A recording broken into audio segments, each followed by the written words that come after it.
Welcome back to Passion About Music Education, a channel dedicated to you, the music educator.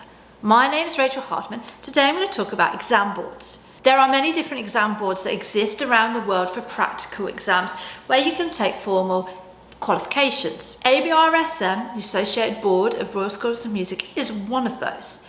When I was at school in the UK, this was the main exam board that you took your exams so that you could work through to grade 8 and then go off to university. I do not work for them, I'm not an affiliate of them, but I wanted to jump on here and talk to you about why I think it's such an amazing resource, even if your students don't take the exams. I think the Associated Board of Royal Schools of Music and the other exam boards are a great wealth of curriculum of music at specific standards, from the very beginning stages of performing right up to the grade 8, the advanced performer going off to university, and the post grade 8 exams where you can do the diplomas and the teaching certificates. They have spent many years, the exam boards, working on a syllabus that really does create musical growth for our students. And it also means that you can rely on that standard. So if you're a grade 8 standard player, then you'll know what kind of repertoire they're performing, what kind of standard they've had to get to in terms of performance and technique. Gives us a benchmark. The ABRSM exams have been split into two. One is the performance exam and one is the practical exam. This has kind of happened in the last year, and the fact that examiners can no longer get out to do the exams in person. Up until now, you always do your performance exam, your practical exam in front of an examiner, and they'll grade you on the day. The practical exam, regardless of instrument, requires you to do performance, sight reading scales and oral tests. The performance exams, now which you can submit online, which I think is a really great step forward, allows you to focus on just the performance aspect of the grade. Other thing that I like about the ABRSM is it's a worldwide recognised exam. You can take the exam in the UK, you can take it in China, you can take it in Bermuda, you can take it in Switzerland. It carries its weight internationally. And what I also like about it is that if you have a student who's going to go and study at university in the UK, those grade 6 to 8 practical exams, grade 5 theory, the results you get in it turn into UCAS points so that you can use them to help get into university. Regardless of whether you're going to study music, they give you those points. So this is a really great benefit of taking those exams for our students going off to university. Generally, the music exams, if you're taking the practical exams, are 2 or 3 times a year. There are specific times throughout the year. If you're in the UK, it's generally just before Christmas, just before Easter holidays, and just before the summer holidays. If you are international, like I was in Switzerland and Bermuda, you could only take them twice a year. That was just before Christmas, just before the summer holidays. So you are working your students to those time frames, and sometimes that doesn't quite work for your student. They may not need a whole year to learn their graded music, or they might not be ready for the summer exam, and then you have to kind of carry it on over to the Christmas. So it's keeping that balance of being ready for the exam within the time frame, but also not stressing your student out by them not being ready for the exam or dragging on the course for too long. That's always going to be a balance that you have as a musician. One of the benefits of the performance exam is now that you can do the performances, you record those 3 or 4 pieces, you upload them in one go, and you can take that exam at any point. That is a benefit of the new performance exams. One of the other reasons I like the exam board is it does give our students a goal to work to. Not all of our students are naturally going to go and join bands and do the concerts. We might not even have the ability to do that within our school, particularly if you've gone into a new school and it's starting from scratch. You don't have those big bands, you don't have the concerts, you don't have that to showcase. So you find yourself with a lot of beginners. So this will give your beginners a goal to practice. They work on those 3 pieces, they work on the sight reading, the scales, the oral. For some students, it's a real motivator and it keeps them working towards a goal, take the exam and get that certificate. For other students, taking the exam is just not what they want to do, and that's perfectly fine. You don't have to take the exam. It's a great material for moving your students, and in the exam books there's usually 3 or 4 pieces for each section A, section B, section C, so your students will have plenty of music to choose from. So I don't think learning the music is a bad thing at all, even if they don't take the exam. But for a lot of students, they like the challenge of taking the exam and working towards it. And also a reason to learn those pieces and perform them and be given feedback. I do like the exam board. I think they're trying to modernise.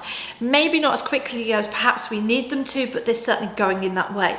So now there are jazz syllabuses, there's the musical theatre singing course, there is the music medals, the performance exam online. They've moved the grade 1 to 5 theory exam online, which is a real benefit because again, you could only take that 3 times a year or twice if you were living internationally. And for students who are taking grade 6 to 8 through the associated board, you do have to pass that grade 5 theory.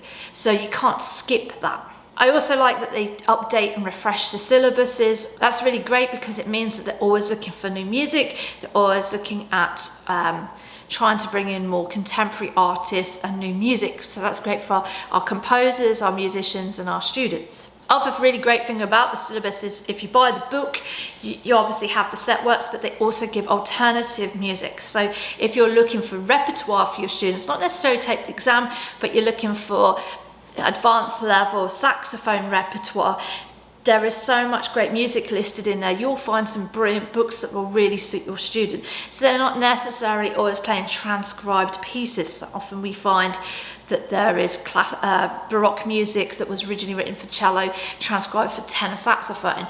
Well, now because they're using more contemporary music, that repertoire is changing, and that's also a really good thing for our students. So a couple of things to be aware of if you're going to teach this ABRSM course, or if you're a classroom teacher and you have students learning instrumental lessons outside of school and working through the ABRSM courses with their teachers. Some teachers will only teach the ABRSM music. They won't teach anything else. So they start their student on the grade 1 music, they learn the 3 pieces of scales, it takes them a year to do the exam. They then go straight on to grade 2, grade 3, grade 4. Now you don't have to do all of the exams. They don't have to, if you've got a particularly talented student, they might do grade 1, grade 5, grade 8. You don't have to do every exam. But what I find with teachers who teach in this way, their students only learn 3 pieces of music a year. And then they go on and learn the next 3 pieces. But they're not really developing their sight reading, they're not really developing their ensemble playing, they're not really being stretched to, go and practice outside of their exam course. So you find that their progress can be quite limited, or their technical development can be hindered because they're only playing those 3 pieces. So if you do go this way and you start teaching the ABRSM, that's fantastic, but don't forget to supplement so you're working on developing the whole rounded performer. I don't think the course was ever designed just to be the only thing the students play. One of the other considerations you need to think about is keeping a balance during your rehearsal schedule with the student on the performance work, the 3 set pieces, as well as the sight reading scales and the oral. You can't pass the exam just on the performance if you're doing the proper practical exam, because it will only give you a maximum of 90 and you need 100 to pass. The scales can be quite intense and require a lot of time from the students, so that's something you should be working on from the moment you sort of start going on to the exam. And sight reading, depending of course on the instrument, for our woodwind players or brass players who are playing in bands, or our string players who are playing in orchestras, they're generally quite good at that. But if they're a piano student, they might find, because they're not necessarily reading music quickly like a single line instrument is, that you'll have to work hard at the sight reading. You need to make sure you keep that balance, because that's how your students will get those merit and distinction grades, by doing well in those tests as well as their performance work. In the lead up to the exams, if you're a teacher in the school, you may want to offer oral classes to help your students to develop those skills, particularly at the beginning stage and also when they start to do the more complex grades, because the oral work is quite tricky. There are some instrumental considerations you need to consider. For instance, the singers have to do a lot of sight singing, so you need to make sure that's something you're including into your programs. They also have to pass the grade 5 theory to take grade 6, 7, 8 practical exam.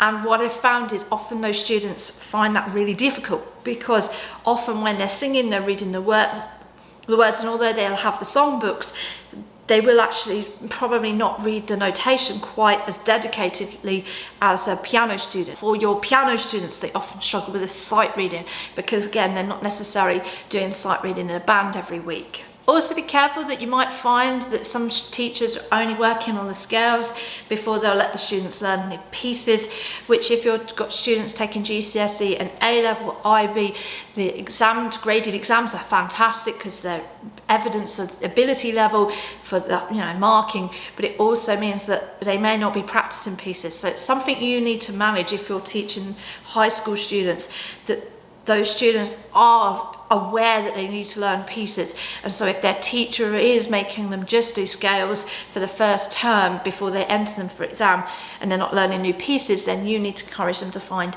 other music to play. That's really important to be aware of because I've had that happen to some of my GCSE piano students. The grade 5 theory, which you need to pass before you can go into the grade 6, 7, 8, is quite time consuming. It is quite detailed and students will need to know quite a lot of in-depth theory. Generally, it will take most students a year to really kind of grasp that. The one good thing now is that you can take the exam online, which is brilliant because that sort of speeds up the process, whereas in the past you could only take the exam at 3 points throughout the year.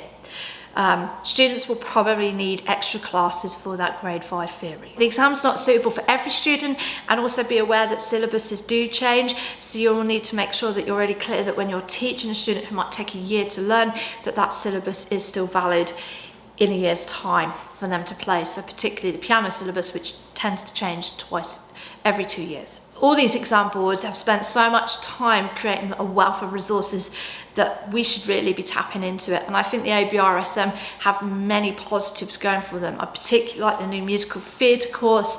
I like the JALS syllabus. I like the changes to doing performance exams online, particularly for anybody working and living internationally.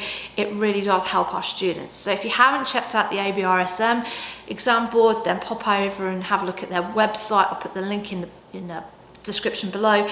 If you have any questions, let me know. I'm happy to do more information on this topic. I look forward to seeing you again here on Passionate About Music Education.